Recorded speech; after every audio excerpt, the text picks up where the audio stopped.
What's going on, guys? Welcome back. Thanks for hanging out with me. Today I want to discuss my thoughts as it pertains to cuts and programming at the 2019 CrossFit Games. Now, I do want to caveat and say this, that these are my opinions regardless of my placement. So had I come in dead last at the CrossFit Games, or maybe had I won the CrossFit Games, these would have been my opinions regardless. So let's jump right into it. My first question to you is, what is a mantra or a motto that we use in CrossFit that can be used to define this season? And that's the unknown and unknowable. And that is like a perfect example for this whole season, right? Like our regionals was gotten rid of. Sanctionals now existed. People qualified to the games through the open. We now have national champs showing up at the games. And in the past, the idea of the unknown and unknowable was mainly applied to programming. You know, we'd show up into our local affiliate.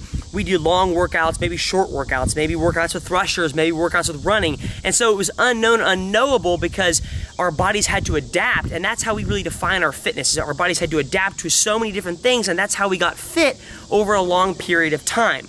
But now CrossFit has taken the unknown and unknowable mantra or motto and applied it to our sport in general and this whole season.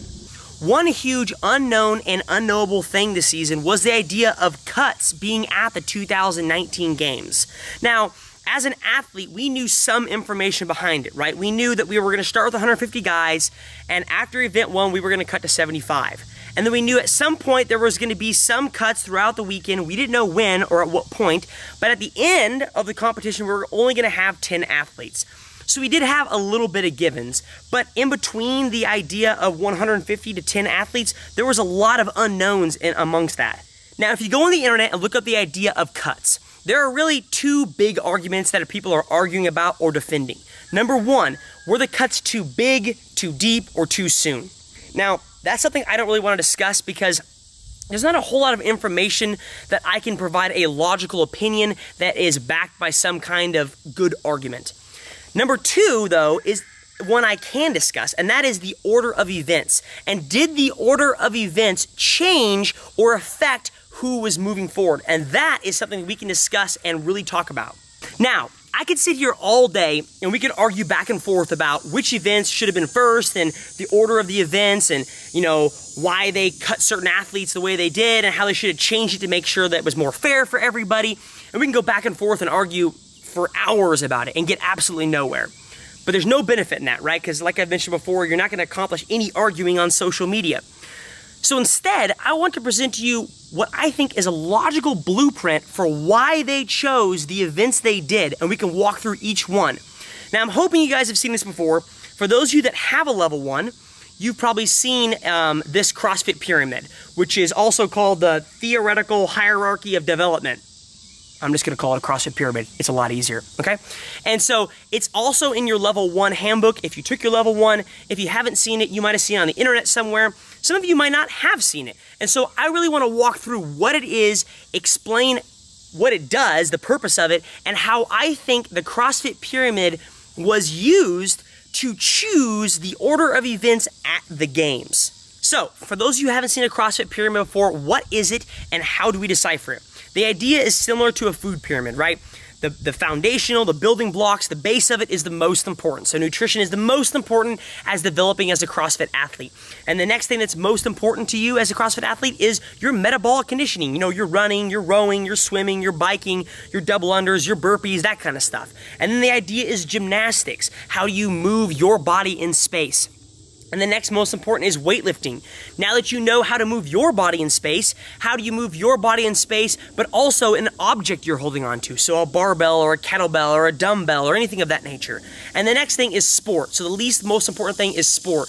How you develop as a CrossFit athlete is how you take your CrossFit skills and use it in a sport that you may or may not have done before. Now, I want to jump into each day and each cut and discuss how they fit into that CrossFit Pyramid, right? And so, day one. Day one was the most average day out of every single day.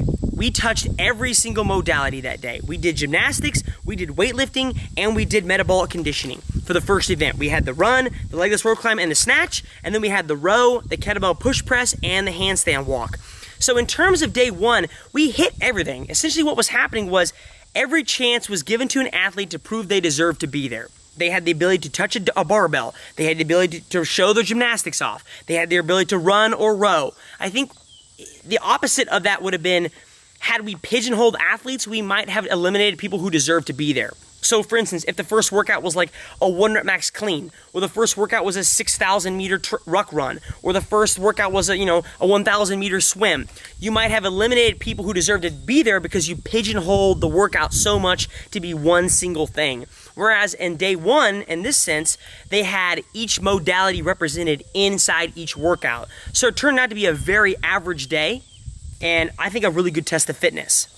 Now let's go on to day 2, and I think day 2 is where a lot of people get really upset, right? Because it was really heavily weighted in the metabolic conditioning and gymnastics pieces. And yeah, it was really heavy in those two areas. But my argument is, if you look at the pyramid itself, like, metabolic conditioning is more important than gymnastics, and gymnastics is more important than weightlifting, and I think a lot of people really wanted to hit a barbell.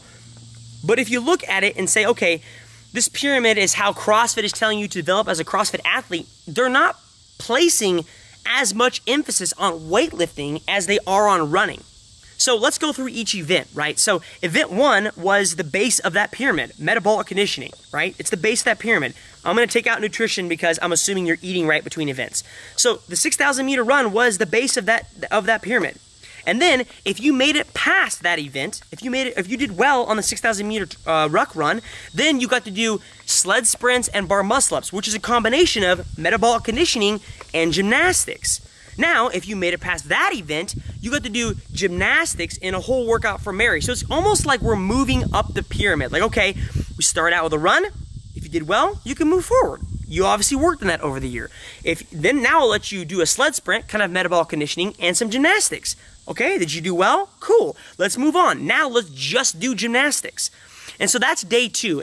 And I think it was a really good representation of us moving forward up the pyramid as in terms of how a CrossFit athlete should develop. Hold on. The trash man's here. And so I'm going to wait because he's making a lot of loud noise down there. Now we're on to day 3. And day 3, kind of like day 2, I think upset a lot of people. Now, I'm not here to point fingers and say you shouldn't be upset. Like, I understand that we put a lot of work into this. And so if you're not upset when you're cut, then there's obviously something wrong with you. And so being upset is totally human nature. I'm not here to point fingers and say that's stupid to be upset. All I'm here to say is I think there exists some kind of blueprint for determining the order of these workouts. And if you follow it, I think you'll be a better CrossFitter, because that's what they're saying when they talked about this actual CrossFit Pyramid when they kind of published it in 2002. So, day 3 starts out with a sport event, right? We have ourselves a sprint and a zigzag obstacle. And that's essentially the same thing in football, or you would use in soccer, or you'd sprint and track, and that's the idea of sport. They weren't going to cut from 20 to 10 athletes in the male and female division without first allowing them to show off their ability to do sports. Now, from there, we went to the Coliseum and did some metabolic conditioning, some gymnastics, and some weightlifting. And then from there, we had to clean. And I think that's what upset a lot of people, is the idea of, okay, now you bring out the barbell, like, now the barbell is important.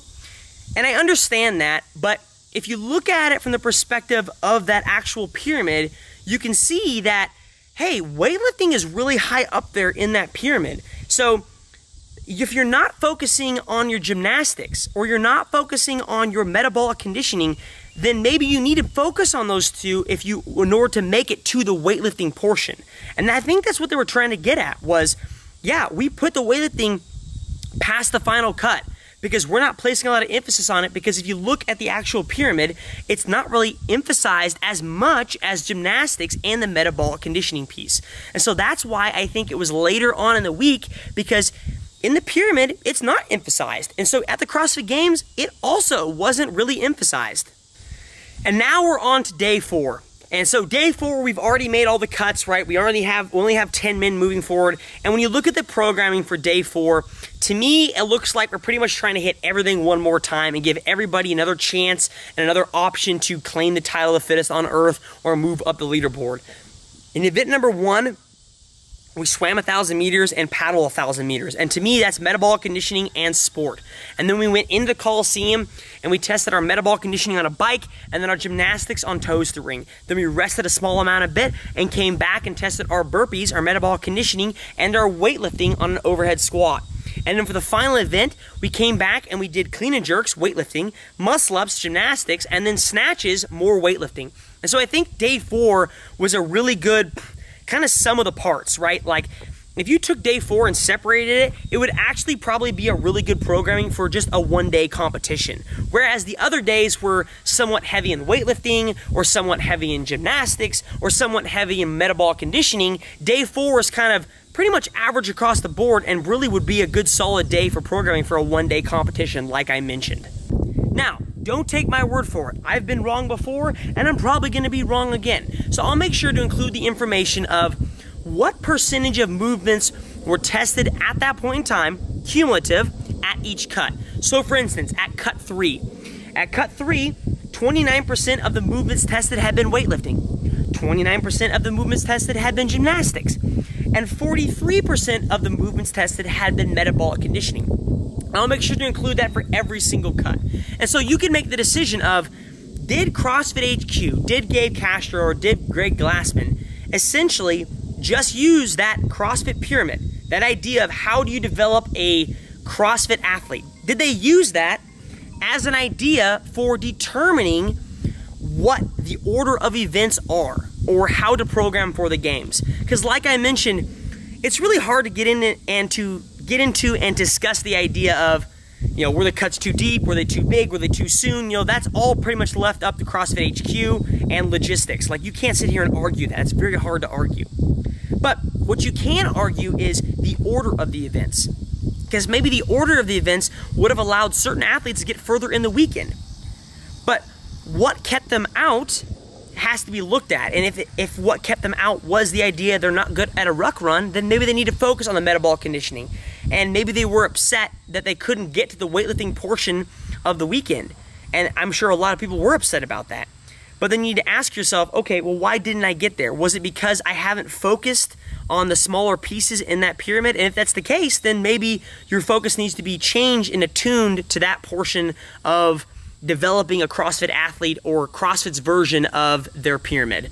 Anyways, guys, thanks for watching. If you disagree with me, put it down below. It's not going to bother me at all. Like, social media is savage, and that's totally fine. You're not going to hurt my opinions at all if you disagree with me. Let me know down below. Other than that, thanks for watching. Thanks for hanging out. We'll talk to you guys later. See ya!